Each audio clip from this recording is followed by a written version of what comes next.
Shalom saudaraku yang terkasih dalam Tuhan kita Yesus Kristus. Kembali lagi bersama dengan saya, Owen Revigosal, dalam program Christ is Enough for Me.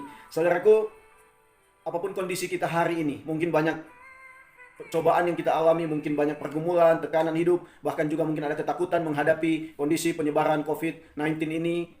Tapi saya mau katakan bahwa ketika Anda dan saya punya Kristus dalam hati, Ia yang akan terus memberikan kita penghiburan, kekuatan, pengharapan untuk kita tetap mengandalkan dan bergantung kepada Dia.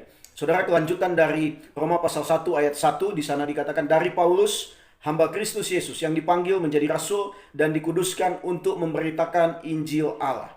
Dari Paulus kita sudah pelajari dengan tema video yang sebelumnya, titik balik kehidupan, di mana Paulus berjumpa dengan Tuhan, dari hidupnya yang jahat diubahkan oleh Tuhan. Dan saudara, menjadi kembali, mari kita renungkan, kapan kita mengalami titik balik dalam kehidupan, di mana kita berjumpa dengan Tuhan, hidup kita diubahkan. Ini yang penting saudaraku. Mari kita review kembali. Kalaupun mungkin di antara kita belum mengalami titik balik kehidupan, perjumpaan dengan Tuhan, mari kita mohon belas kasihan Tuhan untuk hidup kita masing-masing. Bagaimana kehidupan Paulus ketika dia sudah mengalami titik balik kehidupan? Di sana dikatakan, dari Paulus, hamba Kristus Yesus. Hamba adalah pembantu, hamba adalah budak, atau sebenarnya hamba ini adalah satu status yang hina, yang paling bawah dalam kehidupan orang Yahudi, saudara. Bahkan juga dalam kehidupan kita di dunia hari-hari ini, kalau dia mungkin seorang pembantu, kalau dia seorang yang bekerja di rumah orang, mungkin kita kurang menghargai, saudara.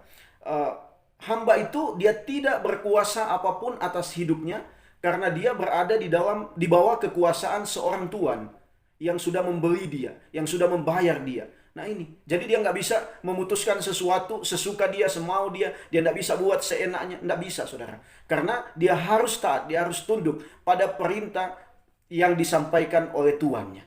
Nah ini, jadi benar-benar terkekang, hidupnya nggak bebas.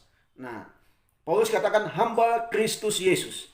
Jadi saudaraku, sebenarnya ketika Paulus mengalami titik balik kehidupan, dia katakan aku hamba Kristus. Artinya bahwa dia tunduk kepada Kristus, dia taat kepada Kristus, dia patuh kepada Kristus. Dia tidak berkuasa apapun terhadap hidupnya, karena dia ada di bawah kekuasaan Kristus. Apa yang diinginkan Kristus, apa yang diperintahkan Kristus, itu yang harus dia lakukan. Itu yang dimaksud dengan hamba Kristus. Nah ini yang harus kita renungkan tiap-tiap hari saudaraku. Ketika kita berkata saya hamba Kristus, berarti kita harus benar-benar belajar, berjuang untuk hidup di dalam ketaatan sepenuhnya kepada Kristus.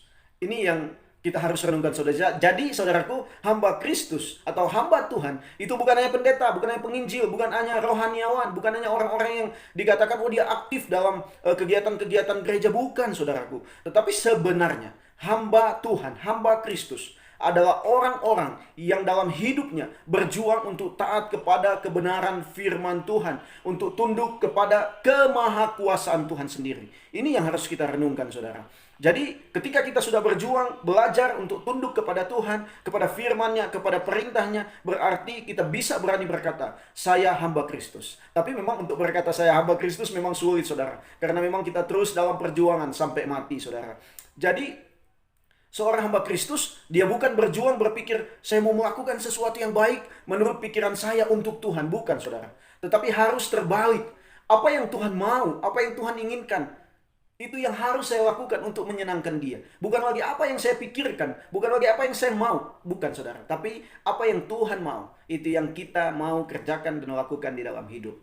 Saudara, kiranya perenungan singkat malam hari ini memberkati dan menguatkan kita, dan kita belajar untuk menundukkan diri kita kepada Tuhan yang mempunyai hidup ini.